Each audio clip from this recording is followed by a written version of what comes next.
Capítulo 13. Uma mente julgadora, crítica e desconfiada. Não julgueis para que não sejais julgados. Mateus capítulo 7, versículo 1. Muitos tormentos vêm à vida das pessoas por causa de atitudes de julgamento, de crítica e de desconfiança. Multidões de relacionamentos são destruídos por esses inimigos. Uma vez mais, a mente é o campo de batalha. Pensamentos, apenas eu penso, podem ser a ferramenta que o diabo usa para manter uma pessoa solitária. As pessoas não gostam de estar perto de alguém que precisa dar uma opinião sobre tudo. Para ilustrar, certa vez conheci uma mulher cujo marido era um empresário muito rico. Ele era geralmente muito calmo e ela queria que ele falasse mais. Ele sabia bastante sobre muitas coisas. Ela ficava zangada com ele quando eles estavam em um grupo de pessoas e alguém começava uma conversa sobre um assunto com o qual seu marido poderia ter contribuído inteligentemente. Ele poderia ter lhes dito tudo o que sabia, mas não o fazia. Certa noite, depois que ele e sua esposa haviam retomado de uma festa, ela o repreendeu dizendo: "Por que você disse àquelas pessoas o que você sabia sobre o que eles estavam conversando? Você só ficou lá e agiu como se não soubesse alguma coisa." "Eu já sei o que sei," ele respondeu. "Tento ficar quieto e ouvir. Assim eu posso descobrir o que os outros sabem." Entendi que era exatamente por isso que ele era rico. Ele também era sábio. Poucas pessoas conseguem riqueza sem sabedoria. E poucas pessoas têm amigos sem usar sabedoria em seus relacionamentos. Ser rápido para julgar, ser opiniático e ser crítico são com certeza 3 maneiras de ver um relacionamento se dissolver. Satanás com certeza quer que sejamos rejeitados. Ele não ataca nossa mente nessas áreas. Este capítulo espero nos ajudar a reconhecer padrões errados de pensamento, como também a aprender com a dúvida. O julgar definido. No dicionário expositivo das palavras do Novo Testamento, Divine, uma das palavras gregas traduzidas como julgamento é parcialmente definida como uma decisão sobre as faltas dos outros e contém uma referência cruzada à palavra condenação. De acordo com a mesma fonte, uma das palavras gregas traduzidas como julgar é parcialmente definida como formar uma opinião e contém uma referência cruzada à palavra sentença. Deus é o único que tem o direito de condenar ou sentenciar. Portanto, quando fazemos um julgamento sobre alguém, estamos de certo modo nos colocando como Deus na vida desta pessoa. Não sei sobre você, mas isso coloca um pequeno medo divino em mim. Sou bastante ousada, mas não estou interessada em tentar ser Deus. Essas áreas foram no passado um problema sério em minha personalidade, e acredito que serei capaz de dividir algumas coisas que Deus tem me ensinado que o ajudarão. Críticas, opiniões e julgamento parecem ser parentes, então vamos discuti-los juntos como um problema gigante. Eu era crítica porque sempre parecia ver o que estava errado em vez de ver o que estava certo. Algumas personalidades são mais propensas a essa falha do que outras. Alguns tipos de personalidades mais joviais não querem ver nada, exceto as coisas felizes e divertidas da vida. Então, eles não prestam muita atenção nas coisas que poderiam arruinar seu prazer. A personalidade mais melancólica ou a personalidade controladora frequentemente vê o que é errado primeiro. Geralmente, as pessoas com esse tipo de personalidade são generosas em compartilhar suas opiniões negativas e ponto de vista com os outros. Devemos perceber que temos nossa própria maneira de ver as coisas. Gostamos de dizer às pessoas o que pensamos, e esse é exatamente o ponto. O que eu penso pode ser certo para mim, mas não necessariamente certo para você, e vice-versa. Com certeza sabemos que não roubarás é certo para todos, mas aqui não estou falando de milhares de coisas que encontramos todo dia que não são necessariamente nem certas e nem erradas, mas são simplesmente escolhas pessoais. Eu poderia acrescentar que essas são escolhas que as pessoas têm o direito de fazer por conta própria, sem interferência externa. Eu e meu marido somos extremamente diferentes em nosso enfoque sobre muitas coisas. Decorar uma casa seria uma dessas coisas. Não é que não gostemos de qualquer coisa que o outro escolher, mas se sairmos para fazer compras de coisas de casa juntos, sempre parece que Dave gosta de uma coisa e eu de outra. Por quê? Simplesmente porque somos duas pessoas diferentes. A opinião dele é tão boa quanto a minha, e a minha é tão boa quanto a dele. Elas são simplesmente diferentes. Levou anos para que eu entendesse que não havia nada errado com Dave só porque ele não concordava comigo. E claro, geralmente eu o deixava saber que achava que havia alguma coisa errada com ele por não compartilhar minha opinião. Obviamente, minha atitude causou muito atrito entre nós e machucou o nosso relacionamento. Orgulho, um problema do eu. Digo a cada um dentre vós que não se valorize nem pense em si mesmo além do que convém. Não tenha uma opinião exagerada de sua própria importância. Antes, pense com moderação. Avalie sua habilidade com julgamento sóbrio, segundo a medida da fé que Deus repartiu a cada um. Romanos capítulo 12, versículo 3. Julgamento e crítica são frutos de um problema mais profundo, orgulho. Quando o eu em nós é maior do que deveria ser, ele sempre causará os tipos de problemas que estamos discutindo. A Bíblia repetidamente nos adverte sobre sermos presunçosos. Sempre que nos superamos em uma área, é apenas porque Deus nos deu um presente de graça por isso.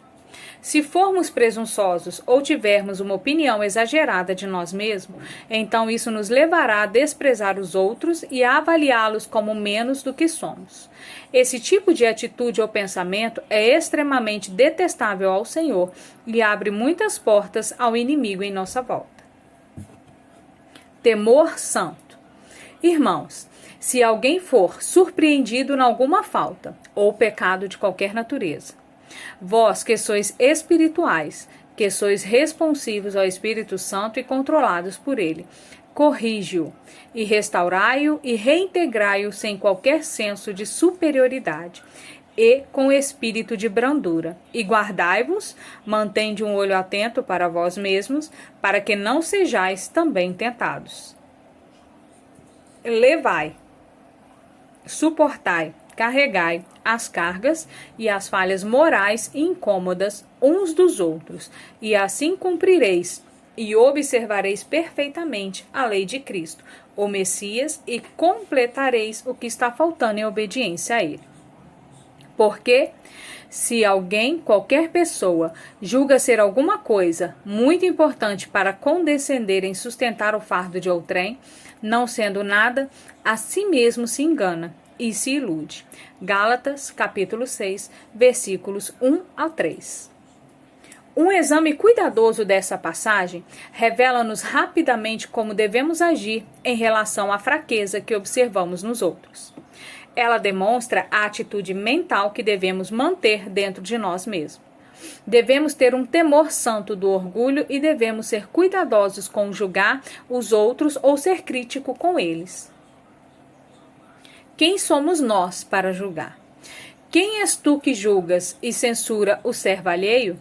Para o seu próprio Senhor está em pé ou cai, mas estará em pé e será sustentado, porque o Senhor, o Mestre, é poderoso para o suster e fazê-lo ficar em pé. Romanos capítulo 14, versículo 4. Pense desta forma. Digamos que sua vizinha viesse à sua porta e começasse a instruí-lo sobre o que os seus filhos deveriam vestir para a escola e quais as matérias ela achava que eles deveriam fazer. Como você reagiria? Ou suponha que sua vizinha lhe dissesse que ela não gostava do jeito como sua empregada, com a qual você está muito satisfeita, limpava sua casa. O que você diria à sua vizinha? Esse é exatamente o ponto que esta passagem está assinalando. Cada um de nós pertence a Deus. E mesmo que tenhamos fraquezas, Ele é capaz de nos fazer ficar em pé e nos justificar. Damos conta a Deus, não uns aos outros. Portanto, não devemos julgar um ao outro de maneira crítica. O diabo fica muito ocupado, designando demônios para colocar pensamentos de julgamento e de crítica na mente das pessoas. Eu posso me lembrar de quanto era divertido para mim sentar-me em um parque ou no shopping e simplesmente olhar todas as pessoas passarem enquanto eu formava uma opinião mental de cada uma delas. A roupa, o estilo de cabelo, a companhia, etc.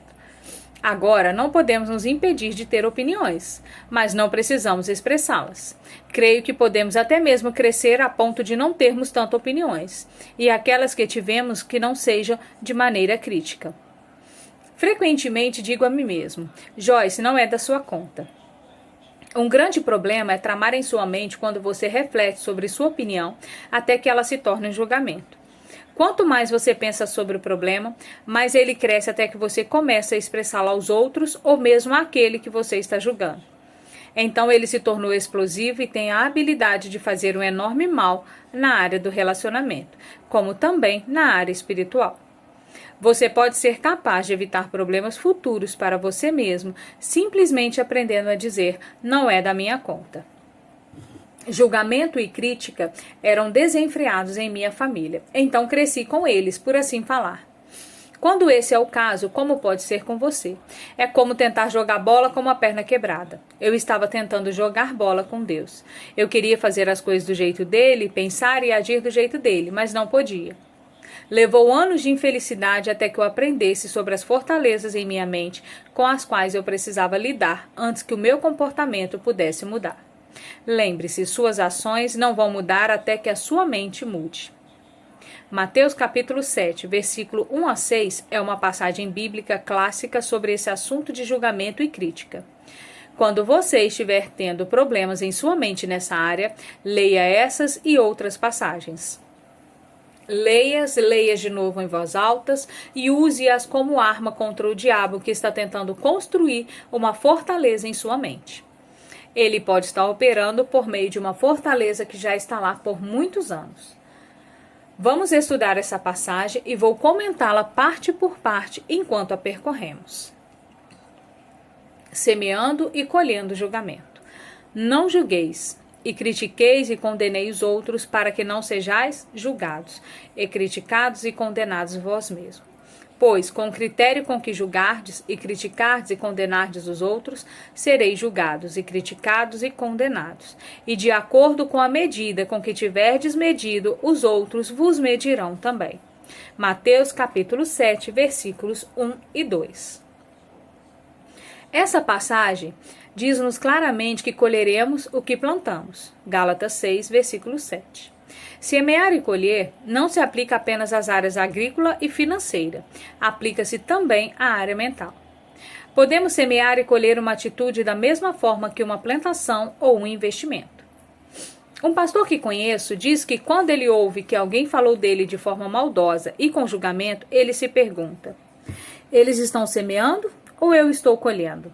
Muitas vezes estamos colhendo em nossa vida o que semeamos anteriormente na vida de outra pessoa. Médico, cura-te a ti mesmo.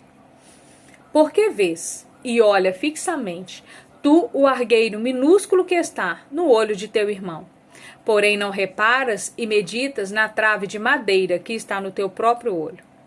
Ou, como dirás a teu irmão, deixa-me tirar o minúsculo argueiro do teu olho quando tens a trave no teu. Hipócrita, tira primeiro a trave do teu próprio olho, e então verás claramente para tirar o minúsculo argueiro do olho de teu irmão. Mateus capítulo 7, versículos 3 a 5. O diabo ama manter-nos ocupados, julgando mentalmente as falhas dos outros. Dessa forma, jamais vemos ou lidamos com o que está errado em nós. Não podemos mudar os outros, apenas Deus pode. Não podemos mudar a nós mesmos, mas podemos cooperar com o Espírito Santo e permitir que ele faça a parte dele. O primeiro passo para qualquer liberdade, entretanto, é encarar a verdade que o Senhor está tentando nos mostrar. Quando temos nossos pensamentos e conversas focadas no que está errado com todos os outros, estamos geralmente sendo enganados sobre nossa própria conduta. Portanto, Jesus ordenou que não nos preocupássemos com o que está errado com os outros, quando temos tantos erros em nós mesmos. Permita que Deus lide com você primeiro, e então você aprenderá a forma bíblica de ajudar seu irmão a crescer em sua caminhada cristã. Amai-vos uns aos outros. Não deis aos cães o que é santo, as coisas sagradas, nem lancei ante aos porcos as vossas pérolas, para que não as pisem com os pés e voltando-se vos dilacerem. Mateus capítulo 7, versículo 6. Creio que essa passagem bíblica está se referindo à nossa habilidade dada por Deus para amar uns aos outros. Temos uma habilidade e uma ordem de Deus para nos amar uns aos outros, mas em vez disso, o julgamos e criticamos. Tomamos algo santo, o amor, e jogamos para os cães e os porcos, espíritos demoníacos. Abrimos as portas para que eles sapateiem sobre as coisas santas e voltem e nos rasguem em pedaços. Precisamos entender que a caminhada do amor é proteção para nós contra os ataques demoníacos. Não acredito que o diabo possa fazer muito mal a alguém que realmente anda em amor. Quando fiquei grávida do nosso quarto filho, eu era uma cristã, batizada com o Espírito Santo, chamada para o ministério e uma diligente estudante da Bíblia. Havia aprendido a exercitar minha fé para a cura. Entretanto, durante os 3 primeiros meses da gravidez, fiquei com muito enjoo. Perdi peso e energia. Passava a maior parte do meu tempo no sofá, nauseada e tão cansada que quase não podia me mexer. A situação estava realmente me confundindo, uma vez que havia passado maravilhosamente bem durante minhas 3 outras gestações. Embora eu fosse à igreja, não conhecia muito da palavra de Deus. Então, não usava minha fé ativamente para nada. Agora estava muito familiarizada com as promessas de Deus e mesmo assim estava doente. E nem mesmo minhas orações a Deus e repreensão ao diabo estavam removendo o problema. Um dia, enquanto estava na cama ouvindo meu marido e meus filhos se divertindo no pátio atrás da casa, perguntei a Deus agressivamente: o que está errado comigo? Por que estou tão enjoada e por que não estou melhorando? O Espírito Santo me moveu a ler Mateus capítulo 7, versículo 1. Perguntei ao Senhor o que aquela passagem tinha a ver com a minha saúde. Continuei sentindo que deveria lê-la de novo e de novo. Finalmente, Deus abriu minha memória para um evento que havia acontecido 2 anos antes. Eu havia dirigido um estudo bíblico doméstico, a qual compareceu uma jovem senhora a quem chamaremos de Jane. Jane frequentou o curso fielmente até que engravidou, mas então se tornou difícil para ela comparecer regularmente porque estava sempre cansada e se sentindo mal. Enquanto estava deitada naquele dia, lembrei-me de que outra irmã cristã e eu tínhamos conversado sobre Jane, julgando-a e criticando-a porque ela não se esforçava nas suas circunstâncias e não era diligente em vir ao estudo bíblico. Jamais nos oferecemos para ajudá-la de qualquer maneira, apenas formamos uma opinião de que ela era uma fraca e estava usando a gravidez como desculpa para ser preguiçosa e autoindulgente. Agora, eu estava nas mesmas condições de Jane 2 anos antes. Deus me mostrou que, embora eu tivesse sido saudável durante minhas primeiras 3 gestações, tinha aberto uma imensa porta para o diabo pelo meu julgamento e crítica. Eu tinha tomado minhas pérolas, a coisa santa, minha habilidade de amar Jane, jogado aos cães e porcos, e agora eles tinham voltado e estavam me rasgando em pedaços. Posso dizer-lhe, fui bastante rápida em me arrepender. Assim que eu fiz, minha saúde foi restaurada e passei muito bem durante o tempo restante da minha gravidez. Desse incidente, aprendi uma importante lição sobre os perigos de julgar e criticar os outros. Gostaria de poder dizer que depois daquela experiência jamais cometi outro erro daquela natureza. Mas sinto dizer que tenho cometido muitos e muitos erros desde então. Cada vez Deus tem precisado tratar comigo, pelo que lhe sou agradecida. Todos nós cometemos erros. Todos nós temos nossas fraquezas. A Bíblia diz que não devemos ter um coração duro, um espírito crítico para com os outros, mas em vez disso, devemos nos perdoar uns aos outros e mostrar misericórdia uns para com os outros, da mesma forma que Deus, por amor a Cristo, tem feito por nós. Efésios capítulo 4, versículo 32. Julgar traz condenação. Portanto, és indesculpável, não tem desculpa ou defesa ou justificação. ó homem, quando julgas, quem quer que sejas, porque no que julgas e passa sentença a outro, a ti mesmo te condena. Pois tu que julgas habitualmente, pratica as próprias coisas que condenas, e censuras e denuncias. Romanos capítulo 2, versículo 1. Em outras palavras, nós fazemos exatamente as mesmas coisas pelas quais julgamos os outros. O Senhor deu-me um exemplo muito bom certa vez para ajudar-me a entender este princípio. Eu estava ponderando porque nós mesmos fazíamos alguma coisa e achávamos perfeitamente correto, mas julgávamos alguém que o fizesse. Ele disse: Joyce, você se olha com óculos cor-de-rosa, mas olha para todos os outros com leite de aumento. Nós nos desculpamos por nosso comportamento, mas quando alguém mais faz a mesma coisa que fazemos, frequentemente não mostramos misericórdia. Fazer aos outros o que queremos que eles nos façam, Mateus capítulo 7, versículo 12, é um bom princípio para a vida, o qual, se seguindo, evitará muito julgamento e crítica. Uma mente julgadora é um ramo de uma mente negativa. Pensar sobre o que está errado com alguém, em vez de pensar no que está certo. Seja positivo e não negativo. Os outros se beneficiarão, mas você se beneficiará mais do que qualquer um. Guarde o seu coração. Sobre tudo o que se deve guardar, guarda e cuida com toda vigilância o teu coração, porque dele procedem as fontes da vida. Provérbios capítulo 4, versículo 23. Se você quer vida fluindo para você e de você, guarde seu coração. Certos tipos de pensamentos são impensáveis para um crente. Julgamento e crítica entre eles. Todas as coisas que Deus tenta nos ensinar são para nosso próprio bem e felicidade. Seguir o caminho de Deus traz fecundidade. Seguir o caminho do diabo traz decadência. Suspeite da suspeita. O amor tudo suporta. Sobre qualquer coisa e tudo que venha, está sempre pronto a acreditar no melhor de cada pessoa.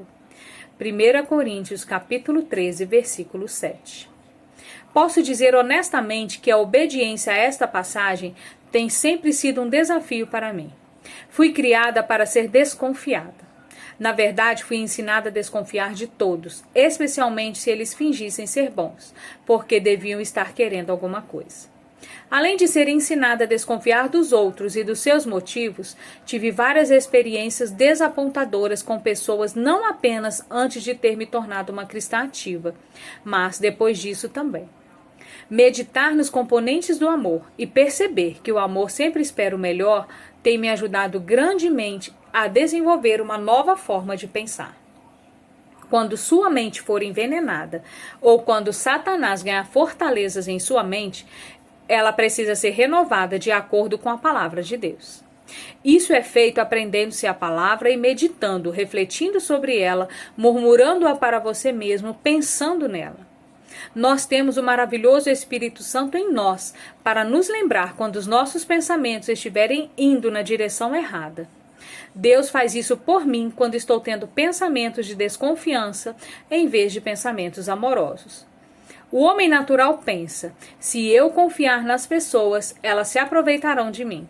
Talvez, mas os benefícios superam de longe quaisquer experiências negativas. Confiança e fé trazem alegria à vida e ajudam os relacionamentos a crescer até seu potencial máximo. A suspeita mutila um relacionamento e geralmente o destrói. A coisa mais importante a considerar é esta: os caminhos de Deus funcionam, os caminhos do homem não. Deus condena o julgamento, a crítica e a suspeita, e da mesma maneira nós deveríamos fazê-lo. Ame o que Deus ama, odeie o que Deus odeia. Permita o que ele permite e rejeite o que ele rejeita. Uma atitude equilibrada é sempre a melhor política. Isso não significa que não devamos usar sabedoria e discernimento em nossa conduta com os outros. Não precisamos abrir nossa vida a cada pessoa que encontrarmos, dando a cada uma a chance de nos triturar. Por outro lado, não precisamos olhar para todo mundo com o olho negativo e suspeito, sempre esperando que os outros se aproveitarão de nós. Confie em Deus completamente. e no homem discretamente. Estando ele em Jerusalém, durante a festa da Páscoa, muitos, vendo os sinais, maravilhas e milagres que ele fazia, creram no seu nome, identificaram-se com seu grupo. Mas o próprio Jesus não se confiava a eles, porque os conhecia a todos os homens.